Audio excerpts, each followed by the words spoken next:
Salam alaikum.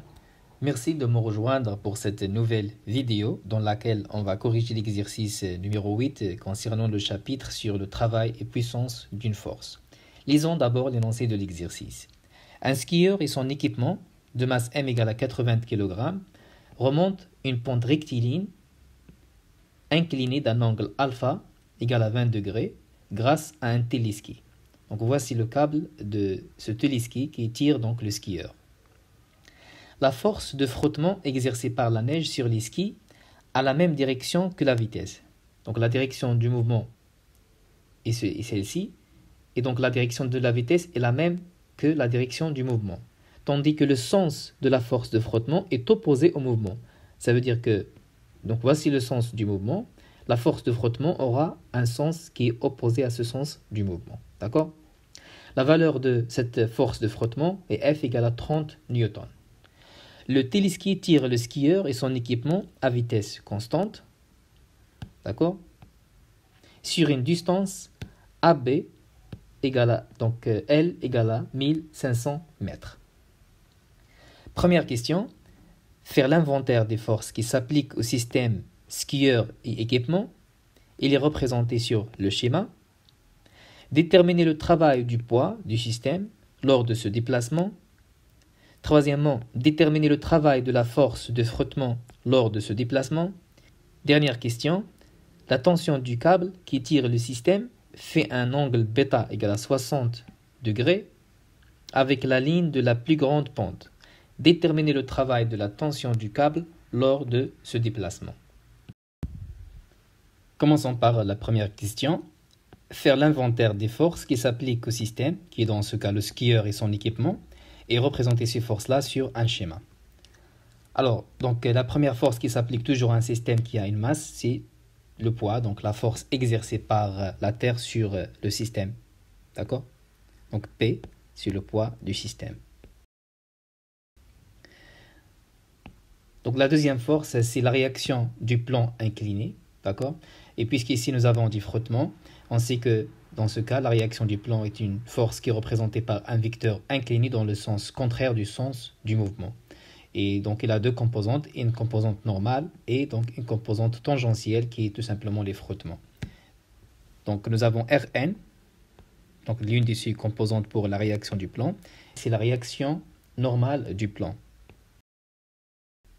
Et nous avons les forces de frottement, donc c'est la composante tangentielle de la réaction du plan. Et la dernière force qui s'exerce sur le skieur, c'est le câble de ce téléski. Donc c'est ce câble qui tire le skieur sur le plan incliné, d'accord ?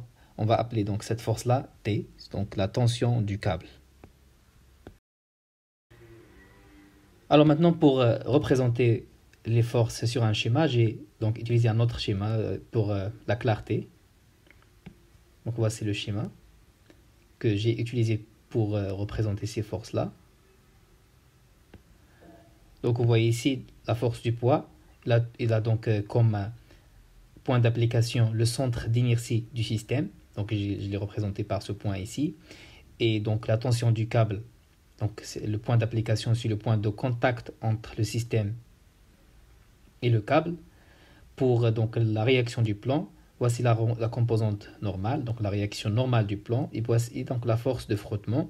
Ils ont donc le même point d'application, c'est le point de contact avec le plan incliné. D'accord ? Passons à la deuxième question. Déterminer le travail du poids du système lors de ce déplacement. Ça veut dire le déplacement entre A et B qui est donc 1500 mètres. Donc voici le déplacement AB sur le schéma. Alors donc ici pour répondre à cette question, on va tout simplement utiliser la définition du travail. Donc on sait que le travail c'est le produit entre la masse, l'intensité du pesanteur et la différence entre les altitudes des deux points A et B. Je l'ai représenté ici sur ce schéma. Donc voici l'altitude ZB, voici l'altitude ZA sur l'axe Z. Donc comme d'habitude, on va noter donc la distance entre ZB et ZA par H, donc la hauteur H. Et H, c'est donc la différence entre ZB moins. on va écrire maintenant le travail, l'expression du travail en fonction de H. Alors, puisque ici H c'est ZB moins ZA, et dans la définition nous avons ZA moins ZB, donc pour l'écrire en fonction de H, il faut ajouter un signe moins, donc c'est moins MGH. Et d'ailleurs, donc c'est logique parce que le skieur il monte, et donc il a un travail qui est résistant, donc un travail qui est négatif, d'accord? Donc maintenant on va chercher la valeur de H. Pour le faire, on va considérer donc ce triangle-là, parce que cette distance-là, c'est H.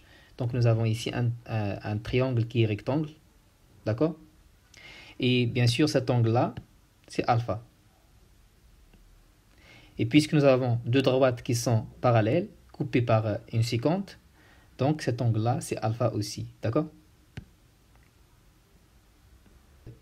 H, pour l'angle alpha, c'est le côté opposé. Et donc, nous avons ici un sinus. Donc, sinus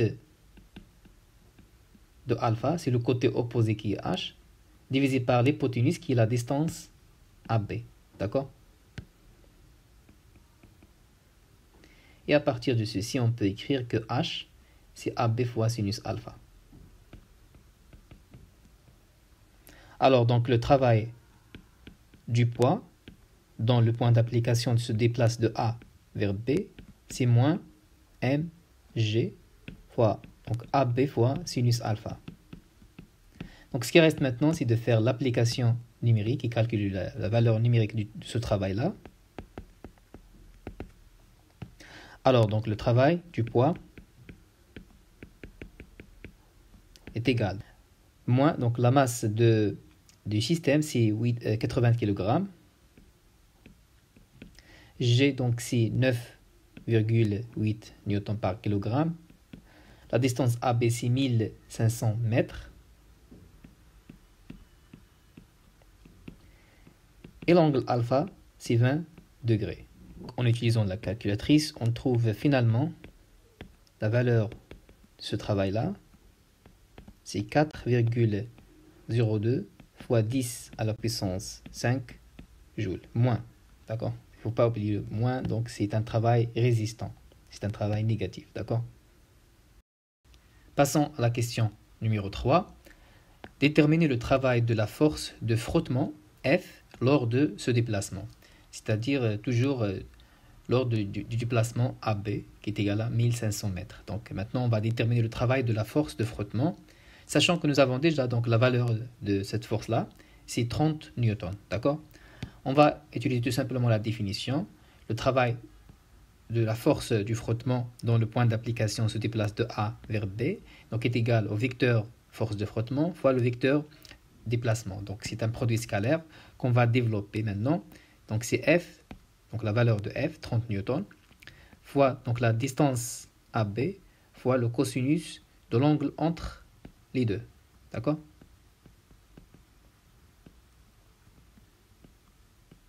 Donc comment est l'angle entre les deux? Donc utilisons ce schéma pour donc, voir ça. Donc le sens de déplacement AB, c'est dans ce sens-là, tandis que la force de frottement est dans ce sens-là, donc le sens contraire.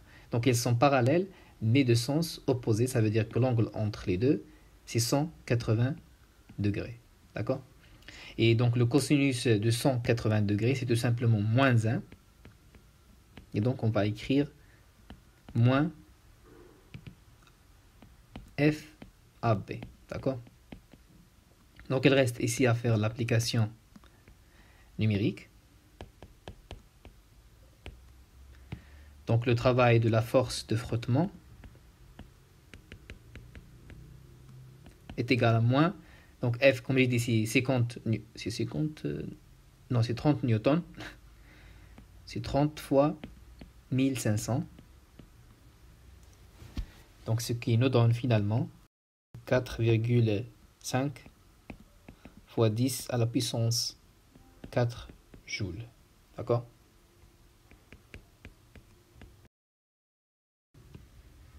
Passons à la dernière question. La tension du câble qui tire le système fait un angle bêta égal à 60 degrés avec la ligne de la plus grande pente. Donc voici bêta.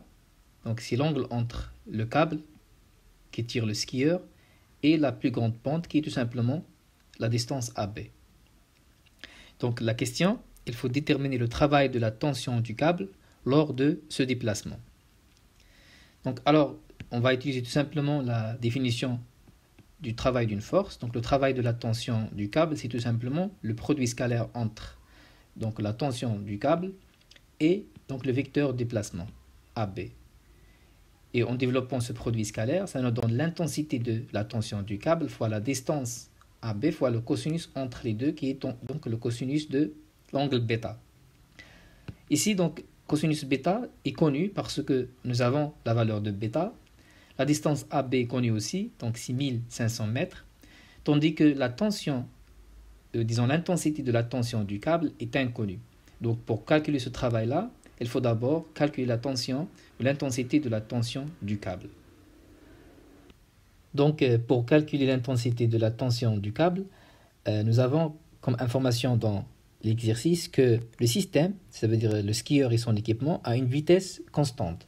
Et puisque donc sa vitesse est constante, ça veut dire qu'il a un mouvement rectiligne uniforme. Et d'après le principe d'inertie, lorsque nous avons une vitesse constante, la somme vectorielle des forces qui s'exercent sur donc le système est égale au vecteur nul. Et donc on va partir de cette équation-là, on va projeter toutes les forces sur l'axe OX pour extraire donc finalement l'intensité ou la valeur de la tension du câble. D'accord ? Alors, donc, la somme des forces extérieures qui s'appliquent, donc, qui s'exercent sur le système égal au vecteur nul. Donc, voici les quatre forces. Donc, on va les projeter maintenant sur l'axe OX.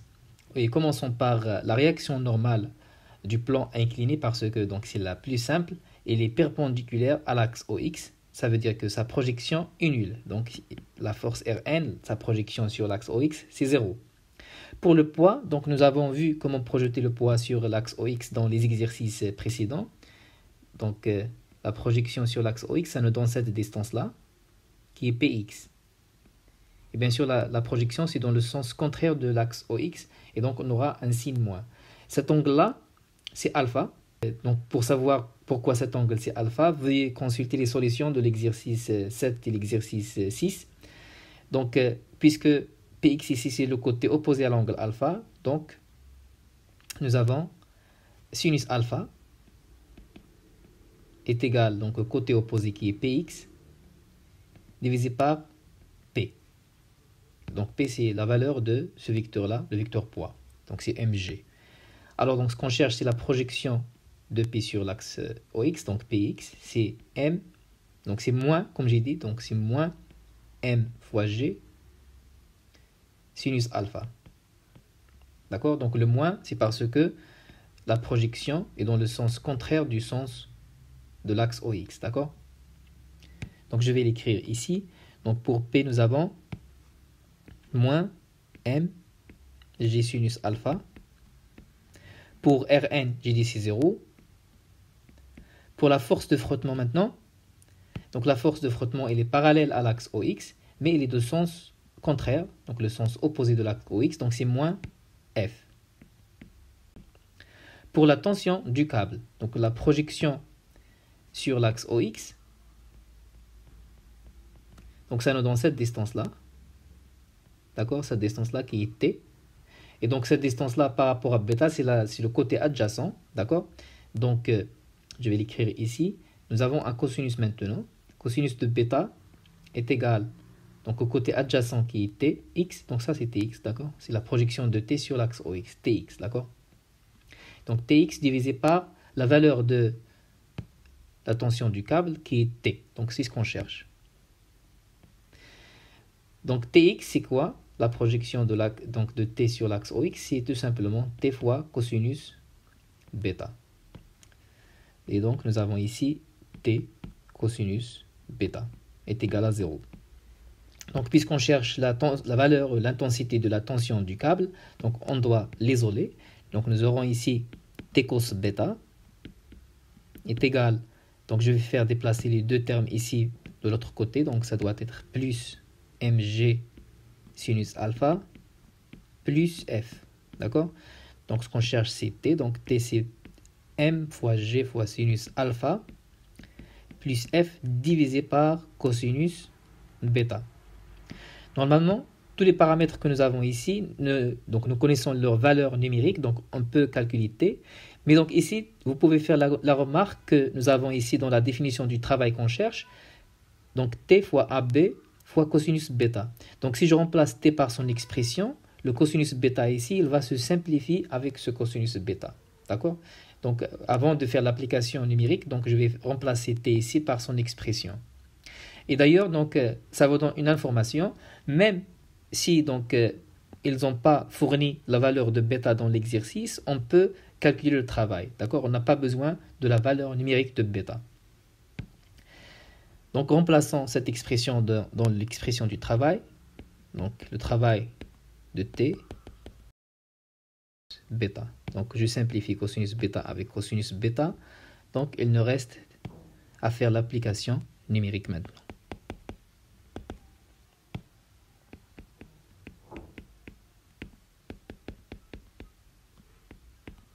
Alors donc M, c'était quoi? C'était 80 kg fois 9,8 fois sinus de 20 degrés plus, donc F c'était 30 newtons je suppose, oui c'est 30 newtons. Donc le tout fois AB qui est donc 1500 mètres. Et finalement on trouve donc la valeur de ce travail-là, de la tension du câble. Donc c'est 4,47 fois 10 à la puissance 5 joules. Donc c'était la dernière question pour cet exercice. Essayez de refaire donc les calculs numériques. Et si vous avez des questions, vous pouvez toujours utiliser la section des commentaires ou bien donc l'email de la chaîne. Pour la prochaine vidéo, on va corriger l'exercice numéro 9. Salam alaikum wa rahmatullah.